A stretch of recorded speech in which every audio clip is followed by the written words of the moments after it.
ಅಚ್ಚರಿಯ ರಾಜಕೀಯ ಬೆಳವಣಿಗೆಯೊಂದರಲ್ಲಿ ಬಿಜೆಪಿ ತಡರಾತ್ರಿ ರಾಜ್ಯಸಭೆ ಹಾಗೂ ರಾಜ್ಯ ವಿಧಾನ ಪರಿಷತ್ ಚುನಾವಣೆಗೆ ತನ್ನ ಅಭ್ಯರ್ಥಿಗಳ ಹೆಸರು ಘೋಷಣೆ ಮಾಡಿದೆ.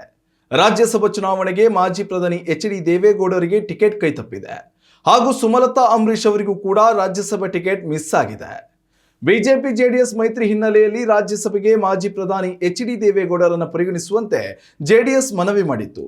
ಇತ್ತ ಬಿಜೆಪಿ ರಾಜ್ಯ ಘಟಕದಿಂದ ರಾಜ್ಯಸಭಾ ಚುನಾವಣೆಗೆ ಮಾಜಿ ಮುಖ್ಯಮಂತ್ರಿ ಡಿ.ವಿ. ಸದಾನಂದಗೌಡ, ಮಾಜಿ ಉಪಾಧ್ಯಕ್ಷ ನಿರ್ಮಲಾ ಕುಮಾರ್ ಸೊರಾನ ಹಾಗೂ ಮಾಜಿ ಸಂಸದೆ ಸುಮಲತಾ ಅಂಬರೀಶ್ರ ಹೆಸರನ್ನ ಶಿಫಾರಸು ಮಾಡಲಾಗಿತ್ತು. ಹಾಗೂ ಪರಿಷತ್ ಚುನಾವಣೆಗೆ ರಘು ಕೌಟಿಲ್ಯ, ಪ್ರಮೋದ್ ಮಧುರಾಜ್, ನಳಿನ್ ಕುಮಾರ್ ಕಟೀಲ್, ಲಿಂಗರಾಜ್ ಪಾಟೀಲ್, ಮಂಜುಳಾ ಹಾಗೂ ಶರಣು ತಳ್ಳಿಕೆರೆ ಎಂಬವರ ಹೆಸರುಗಳನ್ನು ಶಿಫಾರಸು ಮಾಡಲಾಗಿತ್ತು. ಆದರೆ ತಡರಾತ್ರಿ ಬಿಜೆಪಿ ಪ್ರಕಟಿಸಿರುವ ಪಟ್ಟಿಯಲ್ಲಿ ರಾಜ್ಯಸಭೆಗೆ ಡಾಕ್ಟರ್ ಎಂ ನಾಗರಾಜ್, ವಿಧಾನ ಪರಿಷತ್ಗೆ ಲಿಂಗರಾಜ್ ಪಾಟೀಲ್ ಹಾಗೂ ರಘು ಕೌಟಿಲ್ ಅವರನ್ನ ಕಣಕ್ಕಿಳಿಸಲಾಗಿದೆ. ಇನ್ನು ವಿಧಾನ ಪರಿಷತ್ ಚುನಾವಣೆಗೆ ಬಿಜೆಪಿ ಜೆಡಿಎಸ್ ಮೈತ್ರಿಯಿಂದ ಮೂರನೇ ಅಭ್ಯರ್ಥಿಯಾಗಿ ಗೋವಿಂದರಾಜು ಹೆಸರನ್ನ ಘೋಷಣೆ ಮಾಡಿದೆ.